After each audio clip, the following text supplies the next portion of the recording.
As pessoas não veem isso, mas nós somos os braços, os olhos da justiça.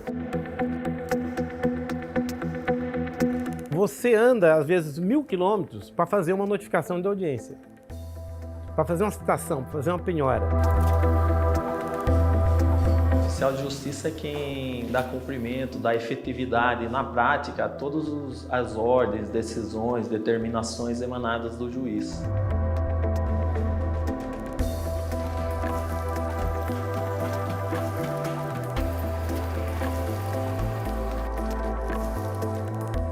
As pessoas têm aquela imagem de que o oficial de justiça pratica basicamente atos de comunicação processual, citações para dar conhecimento do processo, fazer a defesa, né, de quem está sendo ali acusado ou que teve alguma ação contra si proposta, ou intimação para comparecer numa audiência, para praticar algum ato processual. Mas, na verdade, o trabalho do oficial de justiça é muito mais do que isso, é tornar efetivo o direito da parte. A gente tem um Código de Processo Civil, né, tem a CLT, o Código de Processo Penal, tem o Código de Processo Penal Militar. Então, tem algumas particularidades, mas, no geral, o trabalho do oficial de justiça é único.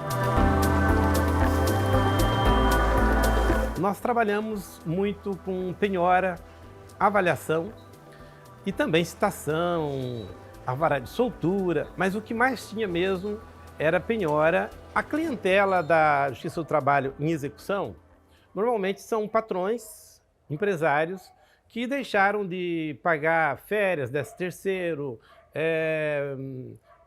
o próprio salário às vezes, né? E que o empregado entra com um processo trabalhista e sai uma execução e nós vamos atrás para procurar os bens, citar para o indivíduo pagar. Então são pessoas que deixaram de pagar alguma coisa. E dentro deste espectro, nós temos aquele patrão, aquele empregador que quebrou e que hoje às vezes é tão pobre quanto o empregado que acionou ele, mas na maioria das vezes nós temos problema com empresários que realmente deixaram de pagar e que depois também não pagam. Em regra geral, as atribuições são as mesmas. Fazer as comunicações processuais, citações, intimações, penhoras, arrestos. Na Justiça Estadual temos a prisão civil, que é de devedor de pensão alimentícia, afastamento do lar, que é Lei Maria da Penha, busca e apreensões. Na Justiça Trabalhista são mais penhoras e arrestos, outras comunicações, também isso na Justiça Federal.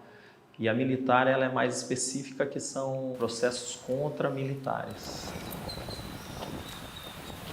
O oficial de justiça ele é chamado de alonga-manos do juiz.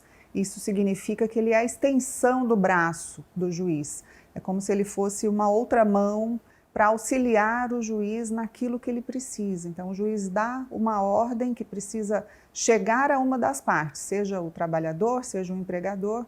O oficial de justiça é quem faz esse aviso, esse comunicado. Então, ele se veste daquela função para dizer a uma das partes o que é que o juiz determinou. Nós não conseguimos contato com as partes se não tiver a atuação do oficial de justiça. Em alguns casos a gente até consegue, por meio dos correios, fazer alguma notificação menos formal, mas as principais, que a gente chama de citações, as principais notificações que a gente faz no processo, a atividade do oficial de justiça é fundamental. Oi, gente, tudo bom? Você sabe qual é o número dessa casa aqui? Ele efetivamente é um garantidor de direitos fundamentais. Ele faz, no local em que ele vai cumprir os mandados, as diligências, às vezes do próprio magistrado. Nós vamos encontrar referências aos oficiais de justiça no Antigo Testamento, na Roma Antiga, na própria Grécia Antiga, no universo helênico, porque era uma função não apenas como essa que nós vivenciamos hoje em dia, ou seja, alguém que vai cumprir um mandado. Existem diversas atividades que eram exercidas e aglutinadas numa determinada pessoa que ao longo dos anos sofreu uma transformação. Ou seja, os oficiais de justiça, numa época muito antiga, eles certificavam os fatos. Então, certos atributos que os oficiais registradores, tabeliães, hoje exercem, também eram exercidos por oficiais de justiça naquela época antiga. Aspectos de exercício de coerção, de acompanhamento de mandados, elementos com essa característica. Então, lá na Roma Antiga, na Grécia Antiga, isso a gente vai encontrar elementos de aproximadamente 4.000 anos na história. E é uma atividade que passa por mutações, né? A primeira Constituição brasileira, Constituição do Império do Brasil, 1824, já contava com a referência ao oficial de justiça, né? Os oficiais de justiça da forma que existia naquela época, evidentemente. Mas o Código Criminal do Império também, de 1830, num período que já se vão aproximadamente 200 anos, nós tínhamos uma inserção dos oficiais tanto na Constituição quanto na legislação.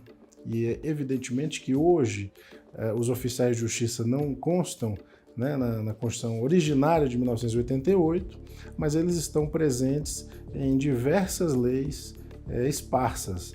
Há uma fragmentação do poder judiciário e isso faz com que o poder federal organize de uma maneira, os oficiais de justiça, dono da Justiça Federal, e os estados, cada qual tem a sua própria autonomia. Então, de sorte que os oficiais têm uma regulamentação fragmentada, varia, evidentemente, de estado para estado. No âmbito federal, é necessário ser bacharel em Direito. Então, tem a Lei 11.416, de 2006, que estabeleceu como um requisito obrigatório ser bacharel em Direito para poder prestar o concurso específico. Outros estados também, né, algumas leis de alguns estados são privativos de bacharel em Direito, o cargo. Alguns estados exigem apenas nível superior, né, não necessariamente bacharelado em Direito, e a gente ainda tem o estado de Minas Gerais que exige apenas nível médio. Então a gente inclusive tenta uniformizar a atuação dos oficiais de justiça no Brasil inteiro para ter uma formação específica, uma formação que vai beneficiar a sociedade, porque obviamente o oficial de justiça precisa de conhecimento jurídico para isso.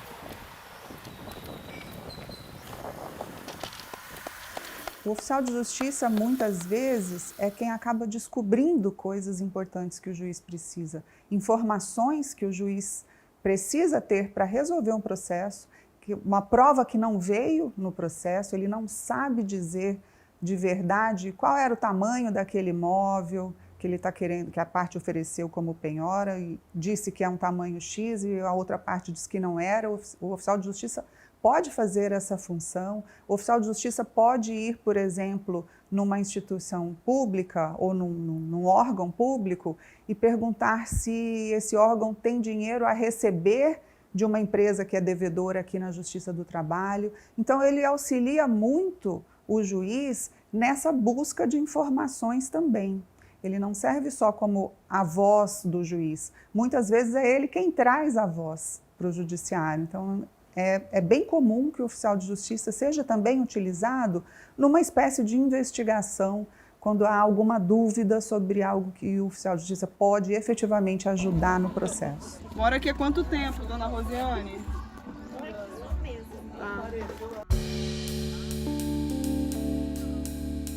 É muito importante o oficial de justiça chegar no local com um conhecimento do que ele pode fazer, do que ele deve fazer, para que ele não faça nem além, nem aquém daquilo que deve ser praticado. É comum o oficial de justiça estar numa diligência mais complexa, as duas partes, tem os advogados das duas partes e, naturalmente, cada um puxando um pouco mais para o seu lado. Então, o oficial de justiça tem que saber exatamente quais são os limites do que a legislação determina para que ele pratique o ato com perfeição, sem infringir nenhuma norma. A gente leva da melhor forma possível, de uma forma que a gente não vá ferir a pessoa, porque muitas ordens não são agradáveis. Eu acho que a maioria das ordens que a gente leva, as pessoas não estão preparadas para receber.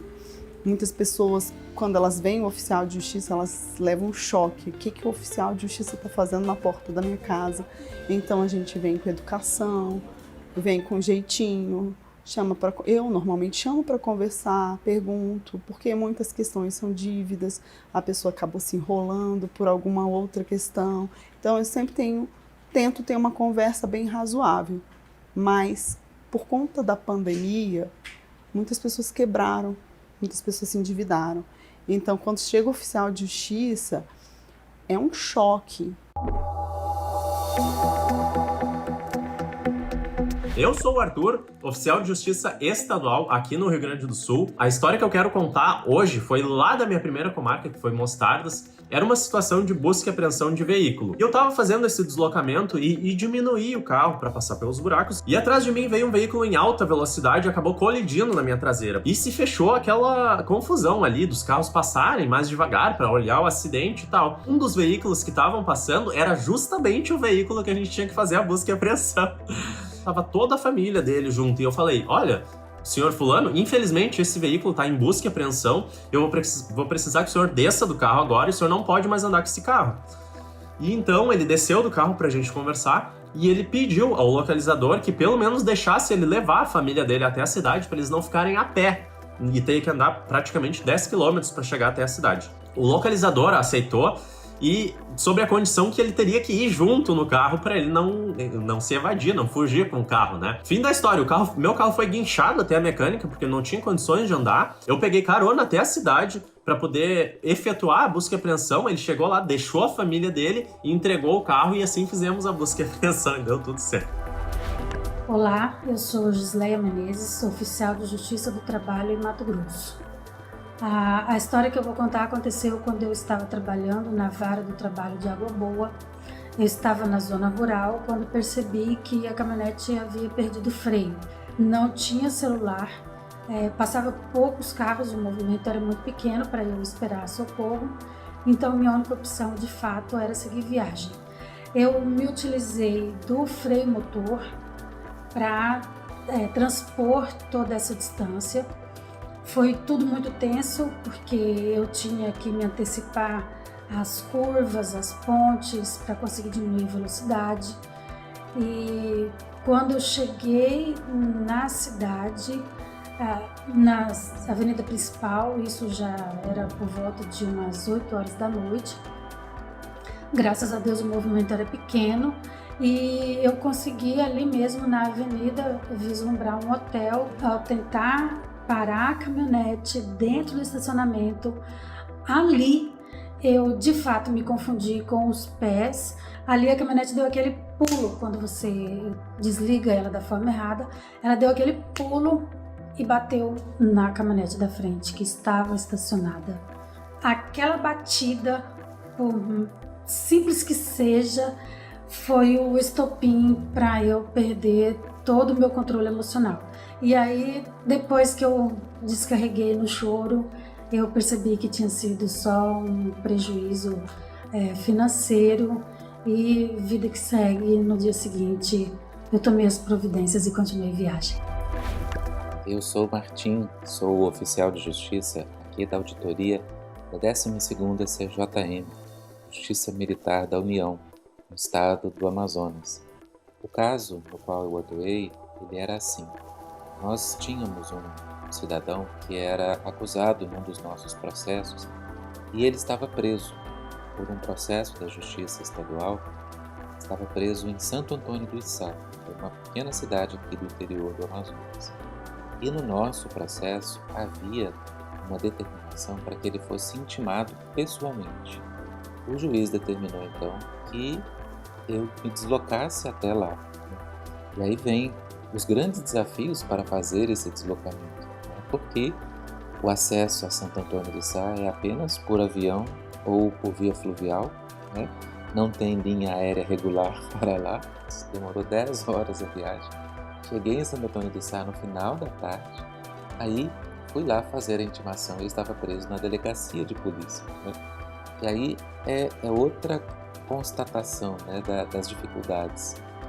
Ele estava lá preso, né, e todo o efetivo policial daquela cidade se resumia a um cabo e um soldado, que no momento não estavam lá na delegacia. E quem fazia os cuidados com a delegacia eram os presos do regime aberto. Os policiais chegaram, eu intimei o rapaz, e aí no dia seguinte iniciei meu périplo de volta, né? Peguei novamente uma lancha, agora subindo o Rio Solimões até Tabatinga. Cheguei lá, pernoitei. No dia seguinte eu peguei um avião e retornei aqui para Manaus. Então, um simples ato de intimar uma pessoa, recolher a assinatura dela, demandou 4 dias de deslocamento, 2 viagens de avião, mais de 2 horas cada trecho, e um deslocamento de barco por mais de 10 horas, né? Mas cumprir, né, o mandado bom é o mandado cumprido, como eu gosto de falar. Meu nome é Vanessa Demarque, eu trabalho como oficial de justiça na Justiça Federal de São Paulo. E oficiais de justiça acabam tendo muitas histórias para contar, algumas são trágicas, outras tristes, outras engraçadas. Essa que eu vou contar aqui eu classifico como pitoresca. Na Justiça Federal de São Paulo, o trabalho do oficial de justiça ele é dividido por áreas geográficas para otimizar o cumprimento dos mandados judiciais. O que fazia com que sempre eu tinha que ir à casa de um determinado senhor, porque ele tinha muitas execuções fiscais contra ele, então eu sempre ia até a residência dele. Quando eu chegava lá, ele morava em um apartamento, ele pedia para eu subir até o apartamento e ele tinha na sala vários instrumentos musicais, tinha piano, guitarra, instrumentos de sopro, e ele só recebia o mandado judicial depois que ele tocasse uma música para mim. Então ele perguntava, o que você quer ouvir hoje? Aí geralmente eu pedia Roberto Carlos, acho que até era o que ele mais gostava de tocar. Ele tocava música, tocava muito bem. E aí quando ele terminava, ele dizia, então vamos lá. Aí sim, ele pegava o mandado judicial, recebia, assinava. Na verdade, eu acho que ele era muito solitário, né? Oficiais de justiça acabam convivendo no dia a dia do trabalho com pessoas de várias personalidades. E a gente acaba tendo que saber lidar com isso. É algo que ninguém ensina para o oficial de justiça, mas que é uma habilidade muito importante nessa profissão.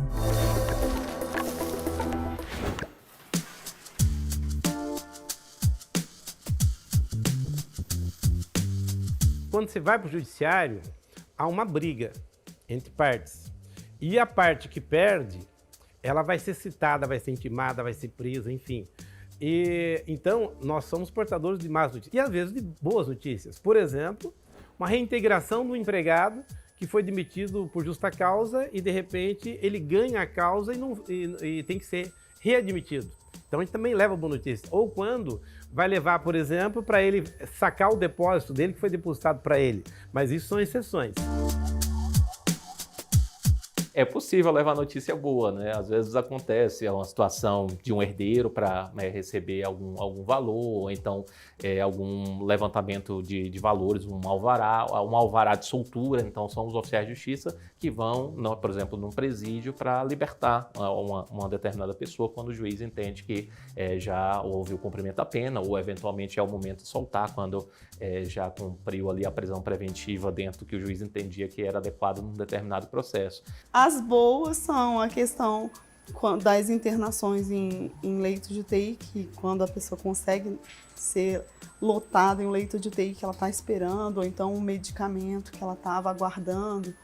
Então isso é uma notícia boa, ou então um concurso que de repente ela foi chamada.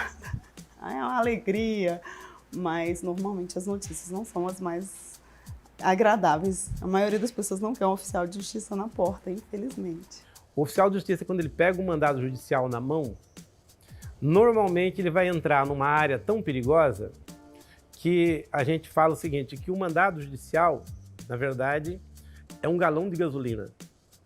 E na outra mão aqui a caneta, que na verdade é o fósforo.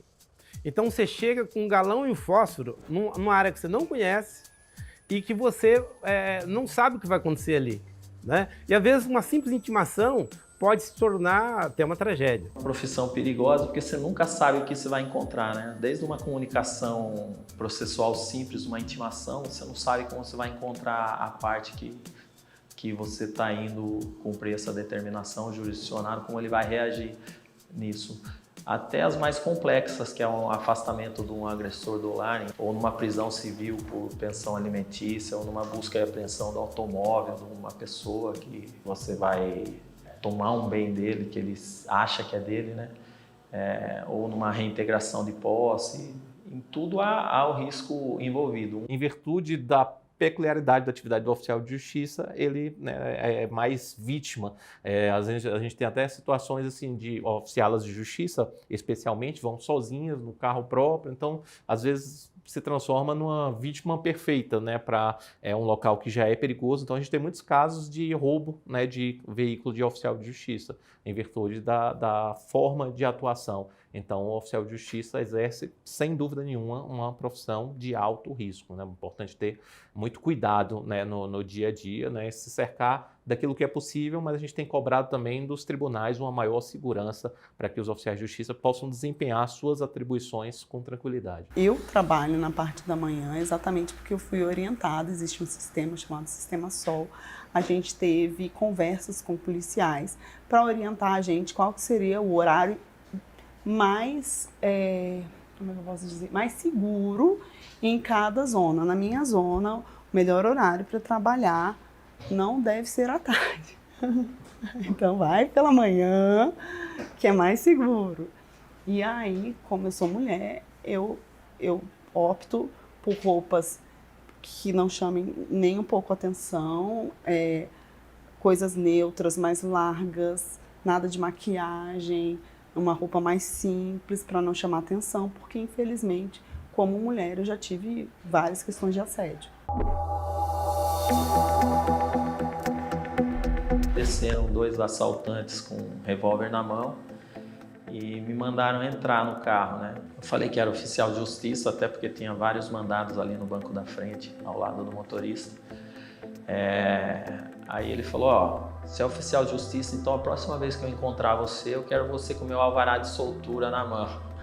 Até fiquei um pouco mais tranquilo, que ele falou que ia ter uma próxima vez. Aí veio o rapaz que estava no carro atrás, que estava seguindo também, que estava junto com eles, que eu acho que era o líder deles. Perguntou, o rapaz falou, ó, ele é oficial de justiça. Ele falou, não, tudo bem. Aí perguntou se eu queria tirar alguma coisa do carro, eles ainda me deram R$20 para eu pegar uma condução para voltar para o fórum. Levaram celular, relógio, carteira, eu pedi para ficar com os mandados que estavam ali, eles autorizaram, eu peguei todos os mandados que estavam ali também. E eu falei que o celular que eu tinha rastreador, né? Que era normal, pedi para deixar, que estavam todos os meus contatos ali. Eles falaram que iam deixar na placa que tinha onde a estrada se encontrava com a BR outra vez. Tinha uma placa pare ali que dá uns 400 metros. Mandaram eu me virar de costa, ir andando e não olhar para trás. Esse foi o momento, acho que mais tenso, que você fica esperando o pior ali. Mas aí foi, a hora que eu olhei e não vi mais ele, fui até a placa, tava lá meu celular. A hora que eu liguei o celular, era o pessoal aqui do fórum já, perguntando se estava tudo bem. Eu falei que estava, eles falaram que tomaram um susto, porque falaram que eu tinha sido sequestrado. Esses dias eu estava parando e falando, meu Deus, quantos livramentos, quantas coisas assim que já aconteceram que já era para eu estar no caixão fazia tempo. Uma vez foi muito marcante, eu estava cumprindo mandado em zona rural e era muito difícil de achar aquela localidade, já estava cansada e eu parei numa oficina, parecia uma oficina. Era, na verdade, um desmanche de carro. E naquela hora eu falei assim, vocês conhecem fulano de tal? Ah, tá vendo aquela trilha ali? É a chácara deles. Quando eu voltei, que eu tentei contornar o carro assim, né? Tinha um carro atravessado que não me deixava sair, eu buzinava. E eles não me deixavam sair. E eu vi que era, como a minha anterior experiência era de policial, eu vi que a coisa não estava caminhando para um fim legal. E aí eu lembrei da orientação de segurança e falou, você é mulher, se você estiver no meio do mato, você toma uma atitude que você achar que tem que tomar, porque morta você já tá. Então, aí eu falei, ai meu Deus, o que eu faço? Eu falei, tô com um carro, meu carro é melhor que o dele. Então, vou para cima do carro deles. Aí na hora que eu fui, eles arredaram o carro, eu passei e eu fiquei aquele dia em estado de choque. A outra situação foi uma senhora que me atendeu muito educada e tudo. De repente eu comecei a conversar sobre ela, foi uma dívida que foi feita no nome dela. E ela, do nada, ela se descontrolou e foi na cozinha. Quando o marido dela veio, ele falou assim, ela tem problemas psicológicos. Aí eu falei, sério? Só que ela já saiu com uma faca. E eu saí correndo, né? É sobrevivência, é instinto, né? Então eu falo no bom humor, mas na hora você fica em estado de choque. Durante o meu trabalho dos 27 anos, eu tive muitos casos extravagantes, interessantes e perigosos.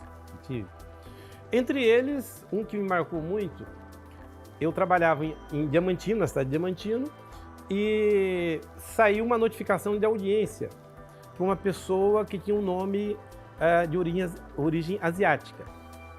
E eu fui com um agente de segurança do tribunal e andamos cerca de 300 quilômetros.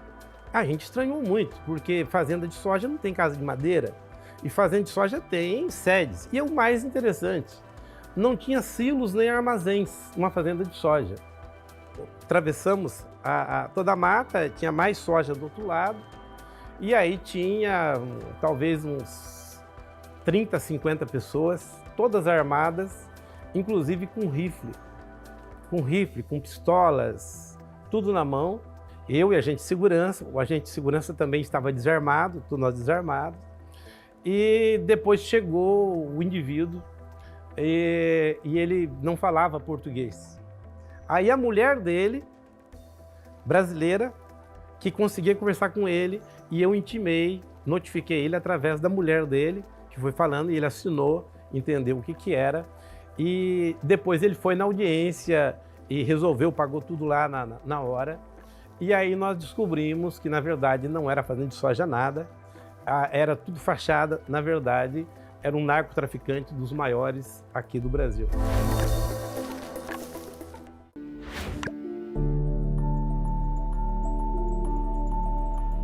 Infelizmente ainda não tem uma estrutura adequada, então a gente acaba perdendo algum tempo ainda para chamar a polícia. Às vezes o oficial vai até no local para sentir mais qual é o risco daquela determinada diligência, mas a gente, quando são diligências que a gente já sabe que são mais perigosas, a gente já busca aí com a polícia para assegurar a segurança tanto nossa quanto das partes que estão envolvidas naquele ato. No Brasil todo a gente tem aproximadamente uns 30 mil oficiais de justiça na ativa, né? A gente tem pleiteado muito que aumente as nomeações, porque assim, a quantidade de mandados é muito grande, a população precisa muito, a gente vê os mandados crescendo a cada dia, então a gente imagina aí na casa de uns 40%, né, que a gente precisaria a mais de oficiais de justiça para conseguir cumprir todas as medidas que são necessárias dentro do prazo que é adequado para assegurar os direitos das partes. Nós revolucionamos nesse período todo o nosso trabalho, mudou as atribuições. Então, por exemplo, você faz o bloqueio, por exemplo, de um bem direto pela internet, você bloqueia um carro pela internet, você notifica pelo WhatsApp. Então, o oficial de justiça, pelo WhatsApp, você pega o telefone, se a pessoa aceitar, você notifica, intima ele pelo WhatsApp. Então, uma revolução fenomenal. Aquilo que você ia, por exemplo, 300 quilômetros, às vezes você faz em 3 segundos. Então, em tudo isso, houve uma revolução e o tribunal assim, sempre deu suporte para os oficiais trabalhar nesse sentido. O tribunal, essa parte, ele sempre deu suporte. Carros para a gente ir para a fazenda, lógico que pode melhorar muito ainda, mas nós tivemos esse suporte por parte do tribunal. Eu me emociono porque cada um tem a sua agenda apertada, cada um passa por vários perrengues durante a semana. Assim, quando a gente senta aqui para digitar os processos, a gente vai ouvindo, assim, acaba virando uma terapia, porque cada um vai mostrando assim o que passou durante a semana, e não é fácil o que a gente passa. Mas assim, eu tenho muito carinho, porque aqui é a minha segunda casa.